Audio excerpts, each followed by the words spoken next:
Hi everyone, we are from Group 12. We want to present about health safety and environmental management for the subject RMK 156. This is our group member which is consists of 6 members. So me, Aizat Najmi as the leader from this group. Next is Nur Huwaina, Nur Shafika, Siti Nur Hazwani, Ajwad Shahmi and Ashraf Daniel.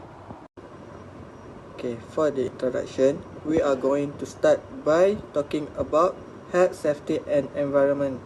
First, construction works involves high-risk activities from working at height to operating heavy machinery. These risks are just theoretical. They can lead to serious injuries, long-term health issues, and even damage to the environment. That's where health, safety, environment management comes in. It's a systematic approach to identify hazard and control risks before they cause harm. But it's not just about avoiding accident. A strong HSE framework also ensures legal compliance, protects the workers and safeguards the environment. And there's clear benefits to the business. It improves project efficiency, supports sustainable goals, and enhance the overall performance. In conclusion, HSE isn't just a regulatory requirement, it's also a foundation for successful, responsible, and safe construction projects. Hi, my name is Nur Shafika Adilah binti Fazli, and today I'm going to talk about health, safety, and environmental management in a construction project.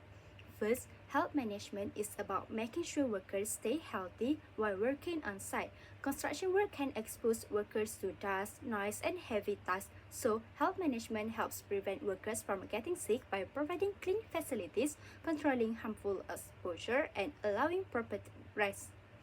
Next, safety management focuses on keeping workers safe from accidents. Construction sites can be risky because of heavy machines, working at heights, and moving vehicles. Safety management helps by identifying hazards, providing safety training, and making sure workers wear PPE like helmets and safety boots.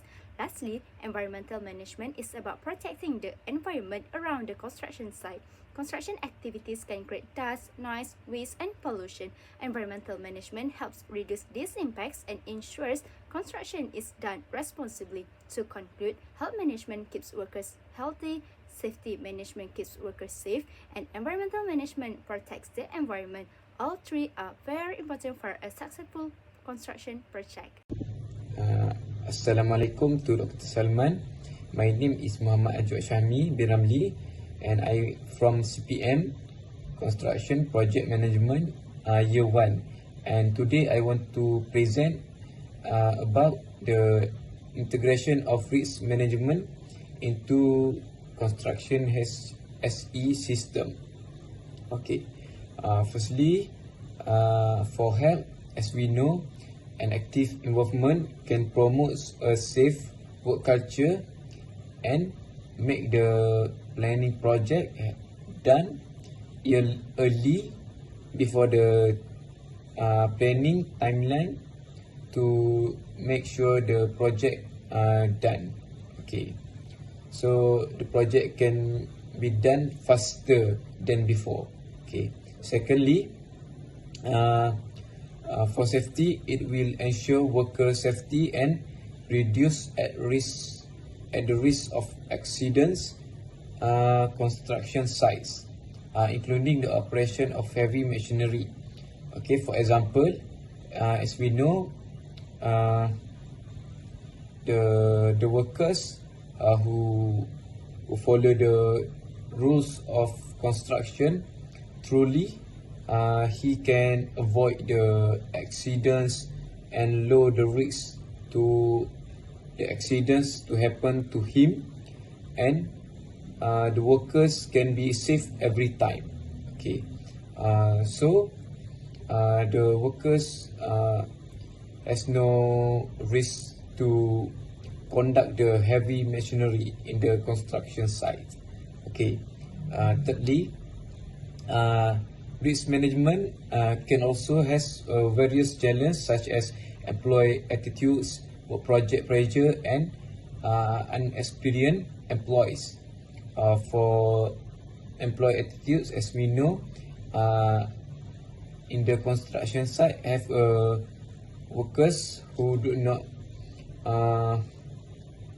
want to follow the rules in the construction site, and he can be danger every time in the construction site because many things can happen if the workers don't follow the rules truly. Okay. For the work project pressure, after the construction planning, we have some contractor who want to the project has been done faster, and he can make the pressure to other workers to make the project done. Okay. Thirdly, for inexperienced employees, the other worker have no experience to conduct the heavy machinery, and it can be also very dangerous to them because they don't have experience to conduct heavy machinery. And Hello, my name is Nur Huwaina binti Mat Suhaimi, and I'm from Building Engineering Technology Department. Next, I will explain for risk identification and planning in construction, health, safety, and environmental management.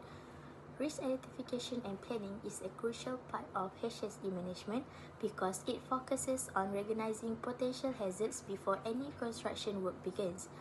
Construction sites are high-risk environments, so identifying hazard early helps to prevent accidents, health problems, and environmental damage. Risk identification involves examining site conditions, work activities, materials, and equipment in order to determine what could cause harm. This is usually done through site inspection, reviewing construction methods, and consulting with supervisors and workers. Common risks on construction sites include falls from height, accidents involving machinery, electrical hazards, exposure to dust and noise, and environmental issues such as improper waste disposal. After identifying these hazards, risk planning is carried out. This stage assesses how likely the risk is to occur and how severe the consequences could be. Based on this assessment, suitable control measures are planned and integrated into construction activities. This may include safer work procedures, proper supervision, worker training, and the use of the personal protective equipment. In conclusion, effective risk identification and planning allow construction projects to take a proactive approach to HSE management. This not only improves worker safety and environmental protection, but also ensures a smoother project execution and compliance with regulations.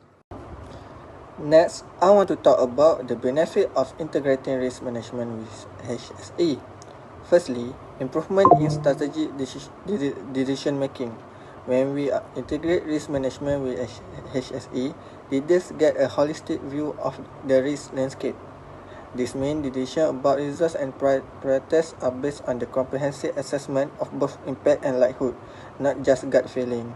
Secondly, increased resource optimization and cost efficiency. This integration helps us target our spending more effectively. We can direct capital and operational funds toward the control and address like highest priority risks. We maximize our HSE return on investment and avoid wasting resources on less critical areas. Finally is boosted the business resilience and continuity. By aligning HSE with the broader risk management, we build a stronger, more resilient organization, better prepared to handle disruption, protect the people and projects, and ensure business continuity even when faced with unexpected challenge. Integrating risk management with HSE help us make smarter decisions, use our resources more wisely, and build a business that is durable and dependable. Hi, my name is Siti Nahazania binti Azizi. I'm from Quantity Surveying Department, and I'm going to explain about improvement for effectiveness and efficiency of HSE management. In construction projects, there are many hazards that can affect workers, the public, and the environment if they are not properly managed. Because of this, hazard identification and risk assessments are very important. Tools such as HIRARC, job safety analysis, and environmental impact assessment help identify possible risks before construction work starts. For example, if work is carried out at height, HIRARC helps identify risks such as falling or unsafe scaffolding. Once these risks are identified, control measures like guardrails or safety harnesses can be planned and provided before work begins. By identifying risks early, the project team can plan suitable control measures instead of reacting only after an accident happens. This helps reduce injuries, health problems, and environmental damage. Overall, this approach makes construction sites much more safer, more organized, and easier to manage. Once risks have been identified, the next step is to ensure that those risks are properly controlled and monitored on site.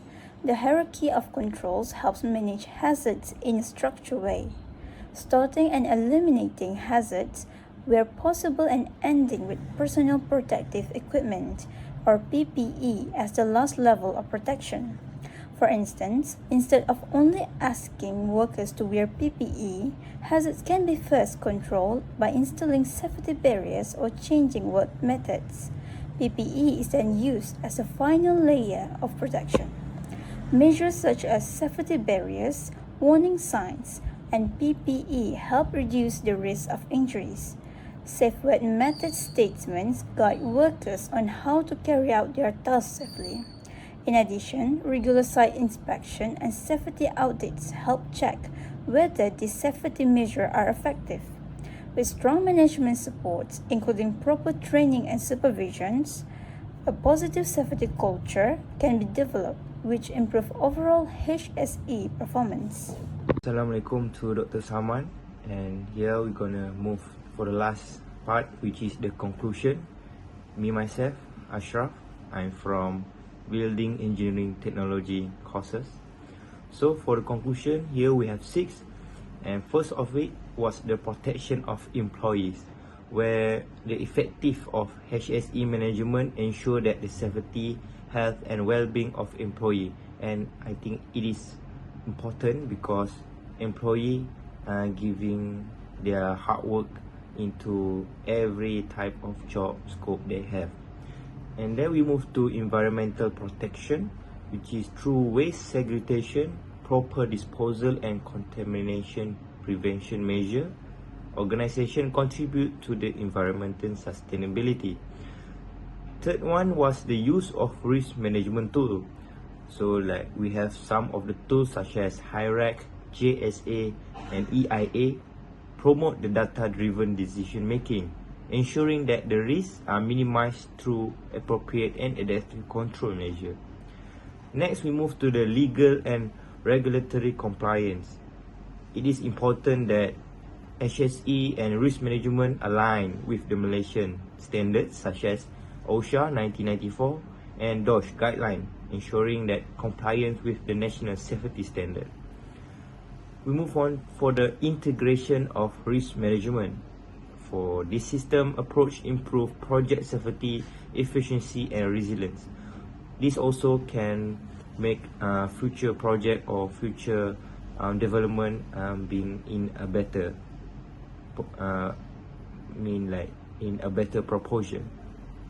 Lastly, we move to the operational and sustainability development benefit, which is the effective of HSE management enhance the operational performance and strengthen the risk control in every sector of the development and promote sustainable development in the construction sector. So that's all for my part. Thank you.